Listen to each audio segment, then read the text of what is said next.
I'm particularly excited about this program tonight because I've heard from many startup leaders in our community on the topic of U.S.-China relations. They're caught in the middle and struggle with everything from manufacturing issues to having investors support. So I want to thank Mike Grandinetti, a longtime supporter of ours, for bringing this idea for this program to us. It was super interesting.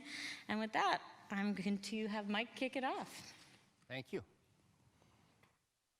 Good evening, everybody, and welcome to MIT, and welcome to the Stata Center and the iconic Frank Gehry designed building. It's great to see friends and business associates to join us tonight. And just building on what Katja just said, right? And this is a phrase attributed to Confucius, although it's not quite clear that it actually was something that he actually said, and it's actually not a blessing, but a curse, one of three curses.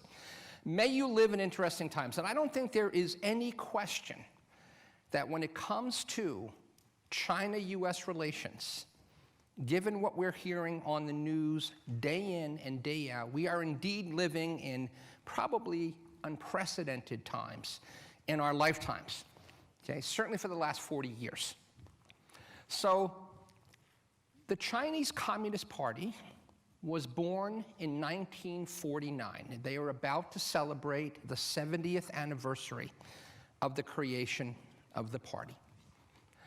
And from the time of Mao, there has been a focus on the concept of Ganshao, okay? And in characters, Ganshao looks like this: to surpass or to overtake, okay?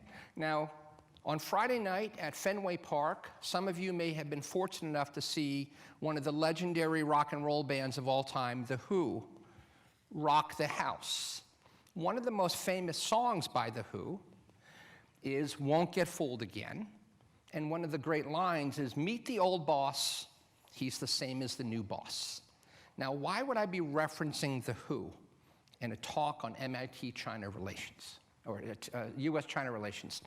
What is remarkable about the leadership of the party since the time of Mao in 1949 is that each and every one of the premiers of the party has been consistently disciplined and relentless in their pursuit of Ganshao. It is unimaginable in American politics, which is a pendulum that goes through a cycle from hard left to hard right with no center. As we switch parties, China has taken an extremely different and far more disciplined approach over the last 70 years, okay? One of my wonderful Chinese MBA students who just graduated, I asked him his thoughts. In my opinion, we are developing this long-term strategy because we have suffered, and I'll paraphrase a little bit, throughout our history.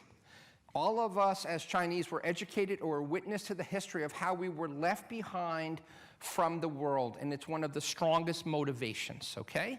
This is at the essence of what is driving China's ascendancy into becoming a global technological powerhouse, okay? And as we get here to the penultimate leader, Xi, okay, nothing is different. In fact, it's only been accelerated. China has always understood that technology would be a critical part of their ascendancy. Back in the day, Mao looked to their communist big brother, Russia, for inspiration because they saw that with the great technological advances that they were making in the former Soviet Union, that they were indeed a global superpower. So there's always been this aspiration to invest in technology for power, political power, for prestige, for wealth, okay? So as some of you are a little bit too young to remember this, but we were in a space race with Russia. And Russia beat us to the punch.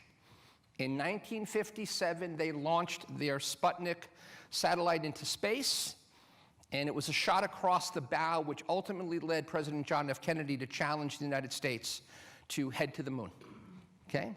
We are in a very different but also similar kind of race today with China, okay? Mao then talked about the Great Leap Forward, and he was quite ambitious. Okay, he was too ambitious, and he began to try to bring people from the farms into the city and to go from an agrarian economy to an economy of manufacturing, but they weren't quite ready to do it. And it turned out to be a disastrous, catastrophic policy, a policy that led to massive starvation and the death of tens of millions of Chinese citizens. Okay?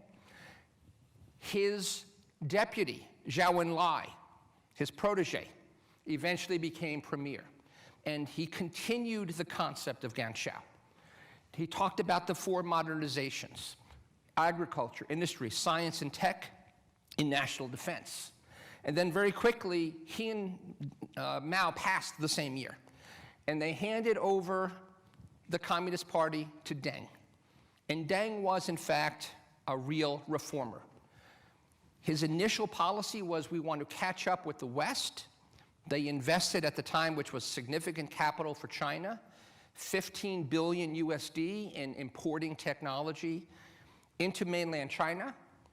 It was not something that was done with a lot of success, and the country faced soaring debt, and it led them to do a hard reset, right? So they had been pivoting consistently, never losing sight of their vision.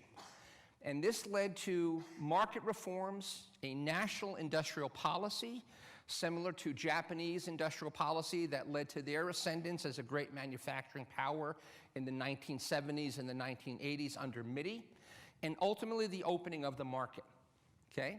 And here, obviously, for those of you who may not recognize Jimmy Carter, I know we got a lot of younger folks in the room, you know, this was a big opening of the Chinese market, and not surprisingly, okay, American companies were seduced into this massive market opportunity. They were told they were welcome to come and participate in this great mass market. Foreign direct investment, of course, knowledge transfer, of course, but something a little bit more problematic, okay? And this, of course, is the vast amount of industrial espionage that has been conducted, right? And under the concept of Ganshao, and thinking about what my student Jia Sheng shared, right? There was this belief that the West had done harm to China, and there was a sense that everything about making the Chinese party and the country great again, everything was in bounds. And so there was a relatively damaging 60 minutes video called Collateral Damage that discussed in some level of detail an agency in China, government agency, where their job every day is to go into the United States, is to break into US networks and steal IP, okay? In 1983, after Deng passed, Zhao Ziyang came up with his leapfrog strategy. Leapfrog in key high-tech fields, IT, automation, bioengineering, okay?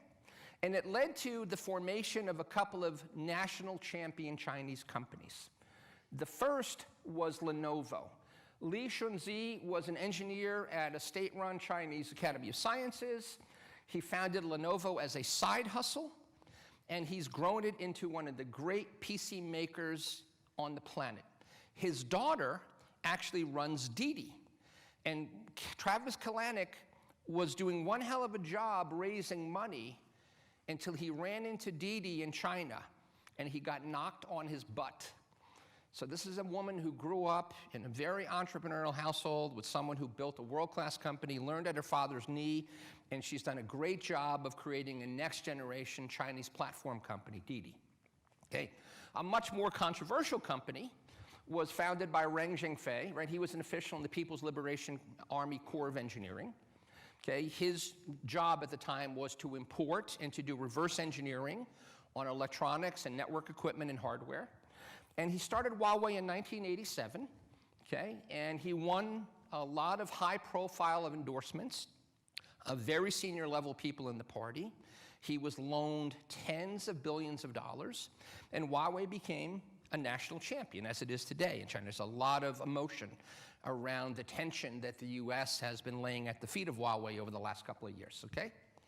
So the message from China has been, it doesn't matter how slowly you go, as long as you do not stop.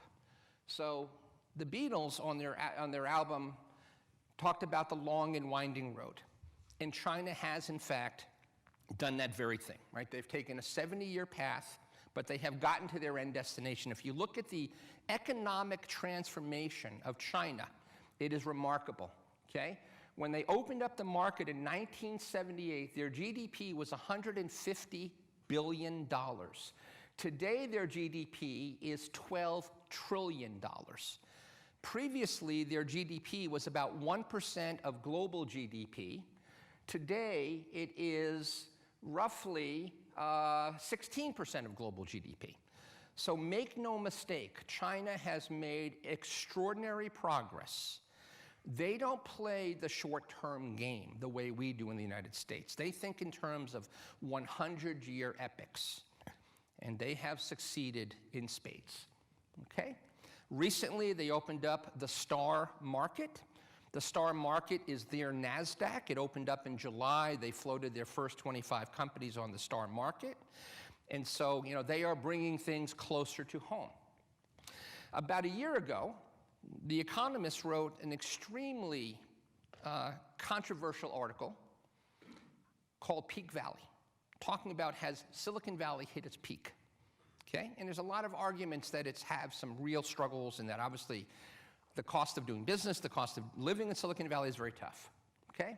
Max Levchin was here not that long ago, and I asked him during a panel whether he thought that China would move past the US. And disappointingly, his message was not a chance, okay? And we can't afford to be naive, and we cannot afford to put our head in the sand. We are working against a country that is absolutely committed to superior technological leadership by 2030, okay?